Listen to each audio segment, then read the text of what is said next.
Hey world, this is Dr. Rico, the root canal specialist to the stars. I'm going to give you some tips today on some mechanical instrumentation and some obturation techniques.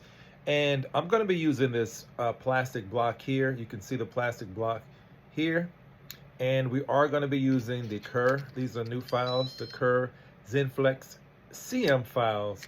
And they're pretty cool. This is a 2004 taper file here. You can kind of see it here. And we're going to use the Kerr handpiece here, and we power it up, and then we insert the file into the handpiece. And I like running these handpieces at 500 RPM, anywhere between 2 to 4 newtons of torque. And when we insert the file into the canal here, it's very important to make sure everything is lined up properly, and use smooth motions in and out here.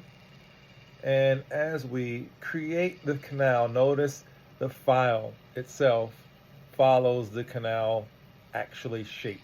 And that's because these are heat treated files, and we can see there is some debris on there. And then we would naturally wipe the debris off, and then we go back in and we irrigate, and we make sure that the canal is not blocked. So once we get that part done, I put this down, and then I like to use the new Zen Seal here. This is a bioceramic sealer by Kerr. It works very nice. One thing I like about this sealer, it flows very nicely and is very, very radio opaque, so you can see it. So as I take the cap off here, I like to use these minimum waste tips. You can see here, these minimum waste tips are really, really cool. And I like to use the one with a metal tip. As you can see, you can pre-bend this.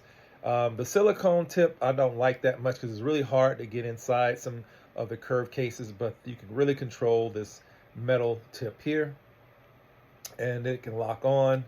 And then the key is you want to make sure, and this is something that I figured out, place a stopper 10 millimeters away from your working length. So if your working length is 20, you want to make sure you have that stopper at about 10. So let's say this was 20 millimeters here, and we're going to set our stopper at 10 millimeters, and we insert it, and you'll be able to see the sealer here enter into the canal space.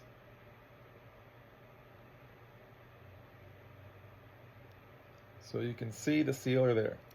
So you can see the sealer into the coronal 1/3 of the canal space here. So, and then what we do is we insert the gutta percha cone, and when we insert the gutta percha cone, we do not want to pump it. So we want to go just very, very shallow, and I like to make sure I get a little bit on the tip. You see the sealer on the tip? Therefore, when we place the sealer all the way down to the apex, we'll know we have sealer in the apical third.